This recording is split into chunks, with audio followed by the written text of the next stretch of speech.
이상민 전 행안부 장관은 지난 심판정에서 그동안 국무회의를 100여 차례 참석했지만 이번 국무회의처럼 실질적으로 열띤 토론이나 의사 전달이 있었던 것은 처음이라고 했습니다. 국무회의 배석을 위해 비서실장과 안보실장도 통상처럼 대통령실로 나오도록 했고, 국가안보의 문제이기도 해서 국정원장도 참석시켰습니다. 1993년 8월 13일 김영삼 대통령께서 긴급 재정경제명령으로 금융실명제를 발표했을 때도 국무위원들은 소집 직전까지 발표한다는 사실 자체를 몰랐고 국무회의록도 사후에 작성됐습니다. 그때 상황은 이인재 당시 노동부 장관께서 이미 공개적으로 설명한 바 있습니다. 그러나 아무도 이를 두고 국무회의가 없었다고 하지 않았고, 당시 헌법재판소는 긴급명령 발동을 모두 합헌이라고 결정했습니다. 그 밖에 여러 쟁점들에 대해서는 변호인단의 변론으로 가름하겠습니다. 재판관 여러분, 그리고 국민 여러분, 저는 언젠가 해야 하고 누군가 해야 하는 일이라면 지금 제가 하겠다는 마음으로 대통령직을 수행해 왔습니다. 그래서 임기 전반부 동안 역대 정부들이 표를 잃을까 봐 하지 못했던 교육, 노동, 연금의 3대 개혁을 중심으로 국정개혁 과제를 과감하게 추진했습니다. 30년 동안 지지부진했던 유보 통합의 첫걸음을 떼었고, 늘봄 학교와 융복합 고등교육, 그리고 지역산업과의 연계 강화를 위한 과감한 권한 이전 등 교육개혁의 기틀을 마련했습니다. 노사 법치의 틀을 새롭게 세우고 4차 산업혁명 시대에 적응하기 위한 노동 유연화와 노동 보호의 개혁 물꼬도 텄습니다. 국가적 난제였던 연금 개혁도 역대 정부 최초로 방대한 수리 분석과 신층 여론조사를 진행하였고, 수용성이 높은 방안을 만들어 국회에 제출했습니다. 대통령 임기 초반에는 국민과 유권자에게 선거 때 약속한 공약과 국정과제의 실천, 또 민생에 영향이 큰 사회개혁의 추진이 우선이기 때문에 이러한 스케줄에 맞춰 일해 온 것입니다. 어느 정권이나 임기 초기에는 선거 공약과 국정과제 이행이 우선이므로 정치개혁에는 신경 쓸 여력이 없습니다. 그러다가 전직 대통령들의 5년 임기가 금방 다 지나갔고, 변화된 시대에 맞지 않는 87 체제가 여전히 유지되고 있습니다. 정치가 국민을 불편하게 만들고 나라의 발전을 가로막고 있습니다. 또 국가의 미래를 결정하는 일에 미래의 주역인 청년들이 참여할 수 있도록 정치와 행정의 문턱이 더 낮춰져야 합니다.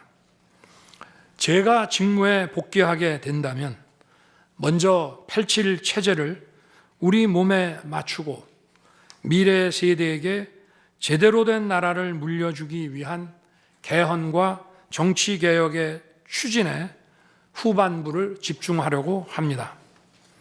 저는 이미 대통령직을 시작할 때부터 임기 중반 이후에는 개헌과 선거제 등 정치 개혁을 추진하겠다는 계획을 가지고 있었습니다.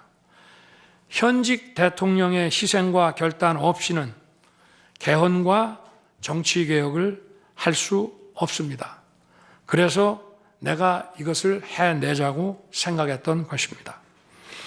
저는 여러 전직 대통령들이 후보 시절 공약하고도 이행하지 못한 청와대 국민 반환도 당선 직후 즉시 추진하고 이행한 바 있습니다. 자녀 임기에 연연해하지 않고 개헌과 정치 개혁을 마지막 사명으로 생각하여 87 체제 개선에 최선을 다하고 싶습니다. 개헌과 정치 개혁 과정에서 국민 통합을 이루는 데도 노력을 다할 것입니다. 결국 국민 통합은 헌법과 헌법 가치를 통해 이루어지는 만큼 개헌과 정치 개혁이 올바르게 추진된다면 그 과정에서 갈라지고 분열된 국민들이 통합될 것이라고 믿습니다. 그렇게 되면 현행 헌법상 자녀 임기에 연연해할 이유가 없고 오히려 제게는 크나큰 영광이라고 생각합니다.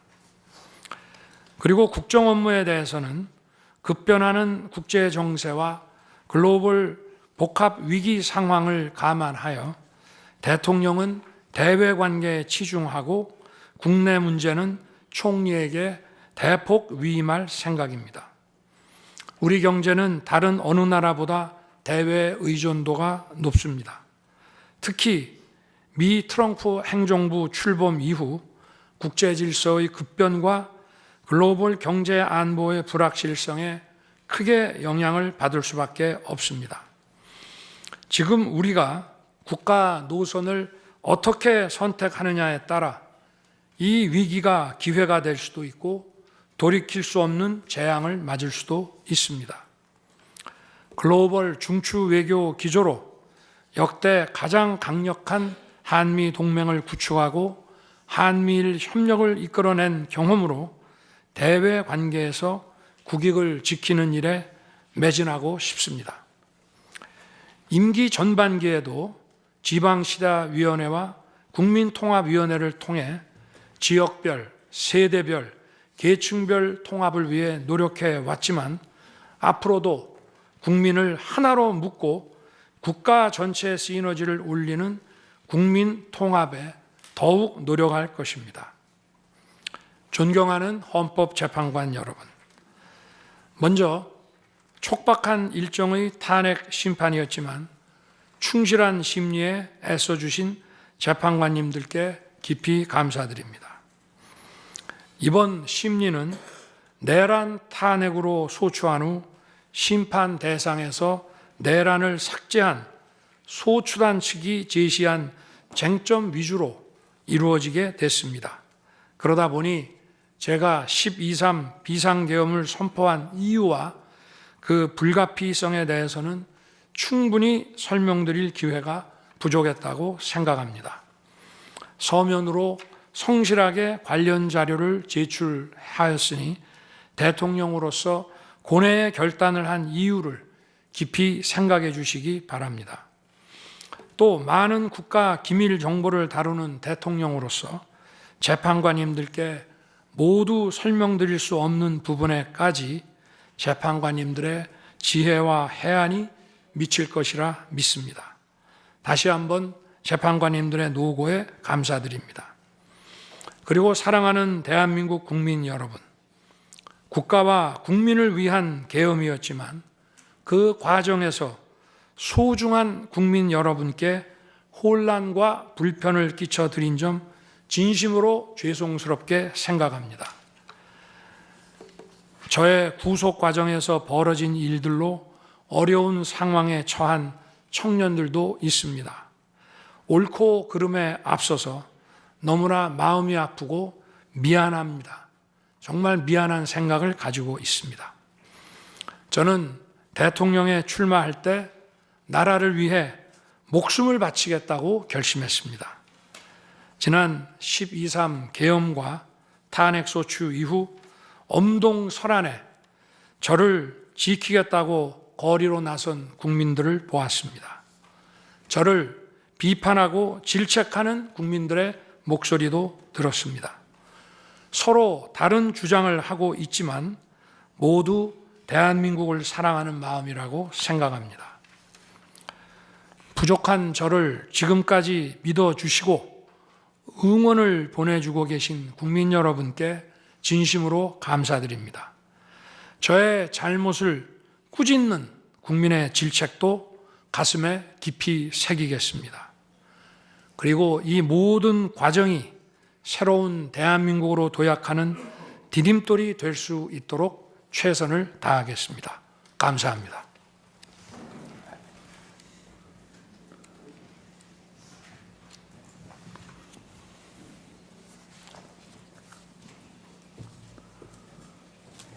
네.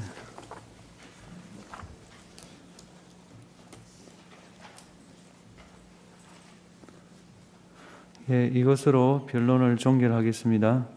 변론 절차가 원만히 종결되도록 협력해 주신 청구인 소추위원과 피청구인 본인께 감사드립니다. 아울러 양측 대리인, 언론인들께도 감사드립니다.